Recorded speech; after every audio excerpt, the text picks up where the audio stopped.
আজ তোমাদের জন্য আবার একটা নতুন প্র্যাকটিস সেট এনেছি। এই প্র্যাকটিস সেটটা ক্লাস 12-এর যে থার্ড সেমিস্টার রয়েছে সেই সিলেবাসের উপর ভিত্তি করে এই প্র্যাকটিস সেটটা। দেখা যাক কী কী কোশ্চেন রয়েছে। প্রথম কোশ্চেন রয়েছে, নিচের কোনটি লরেশিয়ার অংশ নয়? তাহলে এই অপশানগুলোর মধ্যে লরেশিয়ার অংশ নয় বললে হবে আফ্রিকা মহাদেশ।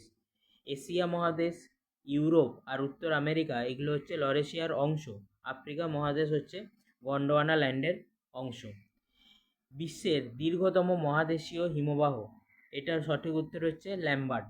তারপর বলছে রসেমতানে ভূমিরূপের ক্ষেত্রে হিমবাহের প্রবাহের দিক ড্যাশ ও বিপরীত দিক ড্যাশ প্রকৃতির হয়। তাহলে রসামতানে ভূমিরূপের ক্ষেত্রে হিমবাহ যেদিকে প্রবাহিত হয় সেদিকটা হয় মসৃণ এবং তার বিপরীত দিকটা হয় অমসৃণ। তাহলে এটার সঠিক উত্তর হচ্ছে এরটা। পরে একটা স্তম্ভ মেলাতে বলেছে, যেখানে বিভিন্ন ভূমিরূপগুলো রয়েছে আর একটা ভূমিরূপের বৈশিষ্ট্য। প্রথমে রয়েছে ড্রামলিন, এক একটা ড্রামলিন রয়েছে। ড্রামলিন বলতে এটা হবে উল্টানো নৌকার মতো। এক একটা হবে বি। তাহলে এইখানে অপশানগুলোর মধ্যে একের বি সবগুলোতেই রয়েছে। এসকার, এসকার হচ্ছে আঁকা বাঁকা আলের মতো ভূমিরূপ। এক একটা হচ্ছে, দুয়েরটা হচ্ছে ডি। তাহলে দুইয়ের ডি কোন কোন অপশানটায়? এই সি এর অপশানটায় রয়েছে আর ডি এর অপশানটায় রয়েছে। আচ্ছা, তারপর বলছে ক্যাটেল, ক্যাটেল হচ্ছে বরফের গলনে সৃষ্ট নিচু গর্ত। হিমসিঁড়ি, এটা হচ্ছে প্যাটার্নস্টন হ্রদ। তাহলে তিনেরটা হচ্ছে এ আর চারেরটা হচ্ছে সি। তাহলে এইখানে অপশানগুলো দেখো, সি এর যে অপশানগুলো রয়েছে আর ডি এর অপশানগুলো প্রায় একই আছে, অতএব সি বা ডি যে কোনো একটা মার্ক করলেই সঠিক উত্তর পাওয়া যাবে। পরে একটা ফিগার দিয়েছে, ফিগারটাতে জানতে চেয়েছে 1, 2 আর 3 নাম্বারিং করা রয়েছে। এখানে কোনটা কি বোঝা, বৈশিষ্ট্যগুলো সেগুলো আর কি ব্যাখ্যা করতে হবে। এটা আমরা দেখতে পাচ্ছি একটা পাহাড়কে বোঝাতে চেয়েছে, পাহাড়ে বৃষ্টিপাত হচ্ছে, মানে এটা শৈলক্ষেপ বৃষ্টিপাত হচ্ছে। তিনেরটা হচ্ছে শৈলক্ষেপ বৃষ্টিপাত। আর একে যেদিকে বায়ুটা ধাক্কা খাচ্ছে সেদিকটা হয় আমাদের প্রতিবাদ ঢাল, আর যেদিকে বায়ুটা ধাক্কা না খেয়ে বিপরীত দিকে প্রবাহিত হয়ে যায় সেটা হচ্ছে শুষ্ক বায়ু, যেটা হচ্ছে 2 নাম্বার। এটাকে আমরা বলে থাকি অনুবাদ ঢাল। তাহলে একেরটা হচ্ছে প্রতিবাদ ঢাল, দুয়েরটা হচ্ছে অনুবাদ ঢাল আর তিনেরটা হচ্ছে শৈলক্ষেপ বৃষ্টিপাত। এই অপশানগুলো দেখো, এখানে বি যে অপশানটা রয়েছে, একে প্রতিবাদ ঢাল, দুয়ে অনুবাদ ঢাল আর তিনে শৈলক্ষেপ বৃষ্টিপাত, এটা সঠিক উত্তর হচ্ছে বি এরটা। আর শৈলক্ষেপ বৃষ্টিপাত, যে ভারতে যে বৃষ্টিপাত হয় সেটা হচ্ছে শৈলক্ষেপ প্রকৃতির বৃষ্টিপাত। পরে কোশ্চেন বলছে প্রদত্তগুলির মধ্যে ভুল জোড়াটি নির্বাচন করো। কোনটা ভুল? সংঘর্ষ সম্মিলন তত্ত্ব, এটা হচ্ছে ইজি বোয়েন। হিম ক্যালাস তত্ত্ব, টর বার্জেরন। রেনগেজ, এটা হচ্ছে ক্রিস্টোফার কলম্বাস পরিচলন বৃষ্টিপাত। 4 o'clock রেন। তাহলে কোন জোড়াটি ভুল বলেছে? এটা সঠিক উত্তর হচ্ছে রেনগেজ। রেনগেজ ক্রিস্টোফার কলম্বাস, এটা নয়। পরে কোশ্চেন বলছে উন্মুক্ত ও গভীর সমুদ্রে সঞ্চিত পদার্থগুলিকে বলা হয়। উন্মুক্ত ও গভীর সমুদ্রে যে পদার্থগুলো জমা হয় সেটাকে বলে পিলেজিক অবক্ষেপ, আর অগভীরের সমুদ্রে যেগুলো জমা হয় সেটা হচ্ছে নিরেটিক অবক্ষেপ। তা বলছে সমুদ্রের গভীরতা মাপার একক কি? সমুদ্রের গভীরতা যে এককে মাপা হয় সেটা হচ্ছে ফ্যাদম। তারপর বলছে একটি ডেমার্সাল মাছের উদাহরণ হলো, একটি ডেমার্সাল মাছ হলো, এটা হচ্ছে হ্যালিবার্ট। হ্যালিবার্ট একটা হচ্ছে ডেমার্সাল মাছ। তারপর বলছে ভারতে সর্বাধিক জোয়ার ভাটা শক্তি উৎপাদক রাজ্য, এটা সঠিক উত্তর হচ্ছে ডি, গুজরাট। তারপর বলছে ইকোলজি শব্দটি সর্বপ্রথম ব্যবহার করেন, ইকোলজি শব্দটি সর্বপ্রথম ব্যবহার করেন আর্নেস্ট হেকেল। তারপর একটা বিবৃতি দিয়েছে, দুটো বিবৃতি দিয়েছে। একে বলছে নদীর মধ্যে লেন্টিক বাস্তুতন্ত্র গড়ে ওঠে, পুকুরের মধ্যে লোটিক বাস্তুতন্ত্র গড়ে ওঠে। যেটা প্রবাহমান জল সেটাকে আমরা বলে থাকি লোটিক, আর যেটা স্থির জল সেটা হচ্ছে লেন্টিক। তাহলে এখানে নদীর ক্ষেত্রে লেন্টিক নয়, এটা হবে লোটিক, আর পুকুরের ক্ষেত্রে লোটিক নয়, সেটা হবে লেন্টিক। তাহলে দুটোই হচ্ছে মিথ্যা। তাহলে এখানে দেখো ডি এর অপশনটায় দেওয়া রয়েছে 1 আর 2 মিথ্যা, তাহলে এটা সঠিক উত্তর হচ্ছে ডি। তারপর বলছে জীব সংখ্যা পিরামিড সর্বদা উল্টানো প্রকৃতির হয়। কোথায় উল্টানো প্রকৃতির হয়?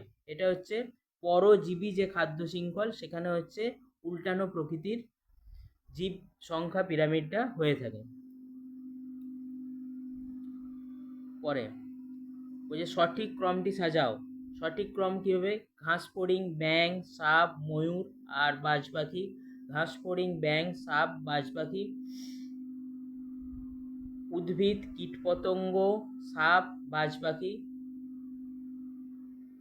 জলজ উদ্ভিদ, ফড়িং, ব্যাং না বড় মাছ? তাহলে এটা দেখো, ঘাস ফড়িং, ব্যাং, সাপ, ঠিক আছে। সাপকে ময়ূর খায়, ময়ূরকে বাজ পাখি। এই সিকোয়েন্সে আমার যেটা মনে হচ্ছে, আবার এইখানে ঘাস ফড়িং, ব্যাং, সাপ আর বাজ পাখি রয়েছে, এটার যেটা সিকোয়েন্সে মনে হচ্ছে এটা সঠিক হবে। পরের কোশ্চেন বলছে বাস্তুতন্ত্রে ড্যাশ পুষ্টি স্তরে খাদ্যের যোগান সর্বাধিক। তো এটা হচ্ছে উৎপাদক। তো বলছে পৃথিবীর প্রায় 75%, 75% যে মানুষ বসবাস করে কোথায়? এটা সঠিক উত্তর হচ্ছে সি, 23.5 উত্তর থেকে 70 উত্তর অক্ষাংশের মধ্যে। তারপর বলছে দক্ষিণ ও দক্ষিণ পূর্ব এশিয়ার দেশগুলি জনসংখ্যা বেশি হওয়ার কারণ উর্বর পলিমাটির উপস্থিতি, অধিকাংশ মানুষ কৃষিকাজে যুক্ত, জলের সহজলভ্যতা আর সবকটি। তাহলে একটা জনসংখ্যা বেশি হওয়ার জন্য যে কারণগুলো এখানে দিয়েছে তিনটে, এরটা, বি এরটা, সি, সেগুলো হচ্ছে সবগুলো হচ্ছে সঠিক। তাহলে এটা হচ্ছে ডি উত্তর। তাও বলছে কোনো অঞ্চল বা দেশের অন্তঃপরিব্রাজন ও বহিঃপরিব্রাজনের যোগফলকে কি বলা হয়? এটা হচ্ছে স্থূল পরিব্রাজন। দেশের অন্তঃপরিব্রাজন আর বহিঃপরিব্রাজনকে বলা হয় স্থূল পরিব্রাজন। তার বলছে সব থেকে কম জনসংখ্যা দেখা যায় ড্যাশ মহাদেশে। সব থেকে কম জনসংখ্যা দেখা যায় আফ্রিকা মহাদেশে। কাম্য জনসংখ্যার তত্ত্বটি সর্বপ্রথম প্রকাশ করেন। এটাও সঠিক উত্তর হচ্ছে ক্যানান ও স্যান্ডার্স। ক্যানান ও স্যান্ডার্স কি করছে? কাম্য জনসংখ্যার তত্ত্বটি সর্বপ্রথম প্রকাশ করেন।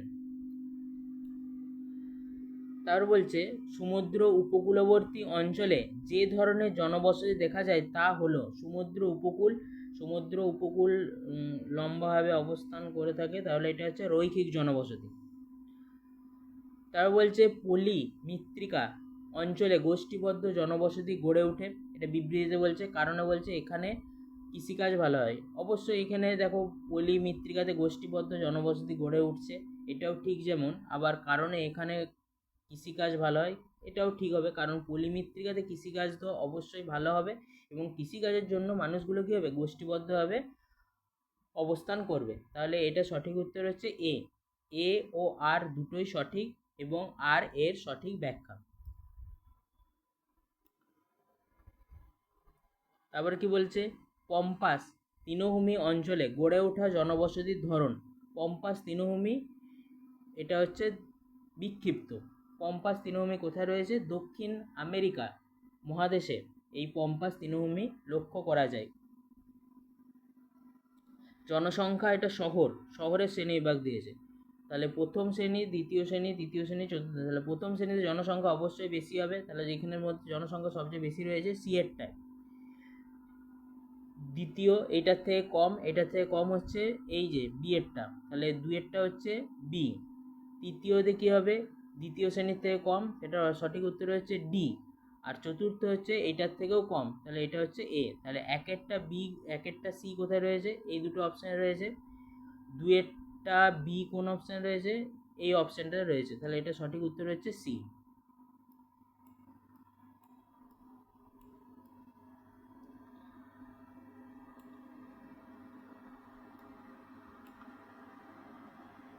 তারপর একটা কোশ্চেন দিয়েছে একটি শহরের কেন্দ্র থেকে বাইরের দিকে যে সমস্ত অঞ্চলগুলি থাকে সেগুলি ক্রম অনুযায়ী সাজাতে বলেছে। এখানে একটা দেখো কথা রয়েছে সিবিএ, মানে সেন্ট্রাল বিজনেস ডিস্ট্রিক্ট, মানে যে যে একদম শহরের যে মূল কেন্দ্রবিন্দু, যেখানে সমস্ত ব্যবসা বাণিজ্য বা সমস্ত রকম সুযোগ সুবিধা পাওয়া যায়, সেটাই হচ্ছে সেন্ট্রাল বিজনেস ডিস্ট্রিক্ট। তাহলে এটা তো একদম কেন্দ্রে অবস্থানই করবে। তাহলে এটা এতেও দেখো সিবিডি দিয়ে শুরু হয়েছে, এটাতেও সিবিডি দিয়ে, আর এটাতেও হচ্ছে সিবিডি দিয়ে। এই তারপরে যেটা অবস্থান করবে সেটা হচ্ছে শিল্পাঞ্চল। সিবিডির পর শিল্পাঞ্চল হবে, তারপর হবে পরিবর্তনশীল অঞ্চল, তারপর হচ্ছে শহরতলি। তাহলে এটা সঠিক উত্তর হচ্ছে সিকোয়েন্স অনুযায়ী কেন্দ্র থেকে বাইরের দিকে শহরে, সেটা হচ্ছে সিবিডি, শিল্পাঞ্চল, পরিবর্তনশীল অঞ্চল, আর হচ্ছে শহরতলি। এটা সঠিক উত্তর হচ্ছে এ। তারপর বলছে 2011 সালের আদমশুমারি অনুসারে ভারতের সর্বনিম্ন জনঘনত্ব পূর্ণ রাজ্য, এটা হচ্ছে অরুণাচল প্রদেশ। সবচেয়ে জনঘনত্বপূর্ণ সর্বনিম্ন জনঘনত্বপূর্ণ এটা হচ্ছে অরুণাচল প্রদেশ। আর সবচেয়ে বেশি যদি বলে জনঘনত্ব, সেটা হচ্ছে বিহার। কেরল হচ্ছে শিক্ষার দিক থেকে প্রথম স্থান অধিকার করে রাখছে, বা বয়স লিঙ্গ অনুপাত, এখানেও হচ্ছে কেরল হচ্ছে প্রথম স্থান অধিকার করে। তবে যে জলের ব্যবহারে দীর্ঘস্থায়ী করার জন্য যেটা প্রয়োজন তা হলো, জলের ব্যবহার দীর্ঘস্থায়ী করার জন্য জলবিভাজিকা ব্যবস্থাপনা প্রয়োজন, বৃষ্টির জল সংরক্ষণ প্রয়োজন, বিন্দু জলসেচ প্রয়োজন। তাহলে এটা হবে ডি, সবগুলি সঠিক। তারপরে কি বলছে, ভারতে নিত্যবহ খাল দ্বারা জলসেচ অধিক প্রচলিত কোন রাজ্যে? এটা সঠিক উত্তর হচ্ছে উত্তরপ্রদেশ। তারপর বলছে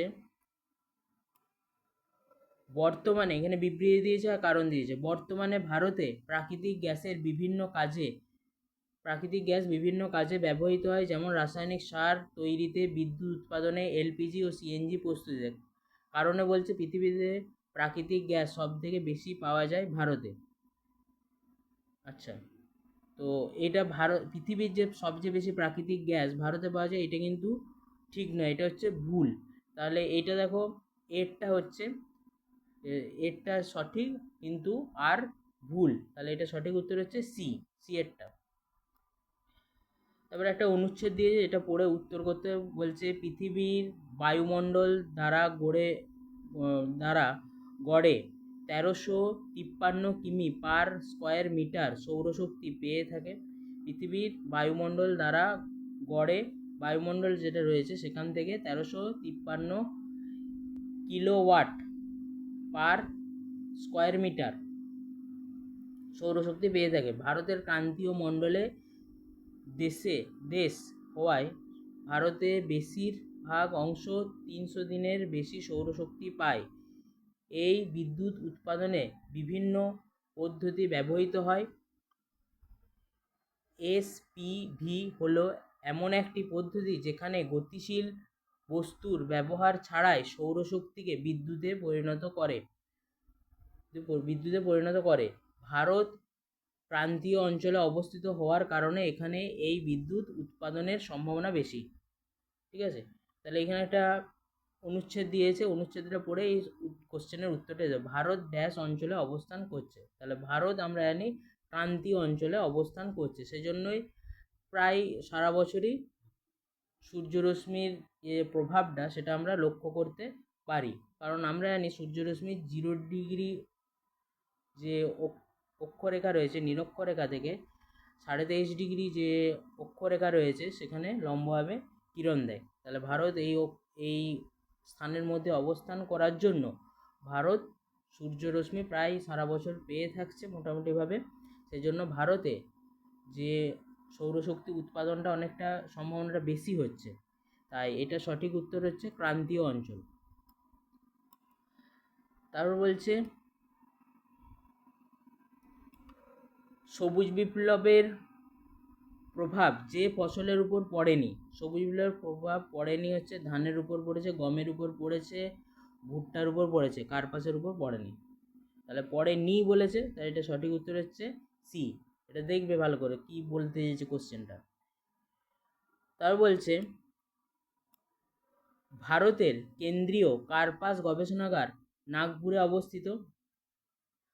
মহারাষ্ট্রে কার্পাস উৎপাদনে ভারতের প্রথম।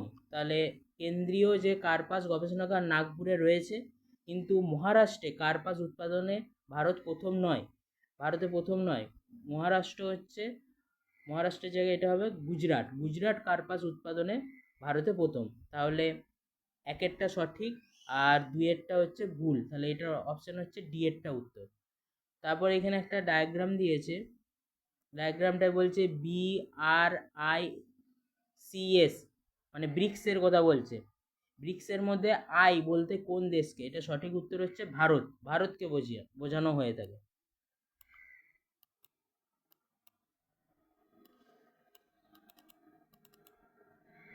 তারপরে একটা কোশ্চেন দিয়েছে, উত্তর ও উত্তর পূর্ব ভারত পরিবহন ব্যবস্থায় ততটা উন্নত নয়। বিবৃতি বলছে, কারণে বলছে উন্নত পরিবহন ব্যবস্থা ক্ষেত্রে জলবায়ু ও ভূপ্রকৃতি গুরুত্বপূর্ণ প্রভাব ফেলে। তাহলে এটা দেখো এ আর আর দুটোই হচ্ছে সঠিক, কিন্তু আর আর হচ্ছে এর সঠিক ব্যাখ্যা, এটা হচ্ছে সঠিক উত্তর হচ্ছে এ। তা বলছে গণযোগাযোগ ব্যবস্থার একটি মাধ্যম। গণযোগাযোগ মানে একসাথে অনেকগুলো মানুষকে যুক্ত করা, একসাথে অনেকগুলো মানুষকে যুক্ত করা সম্ভব হয়, সেটা হচ্ছে দূরদর্শনের মাধ্যমে। এটা সঠিক উত্তর হচ্ছে এ। আশা করি তোমাদের ভিডিওটা ভালো লেগেছে।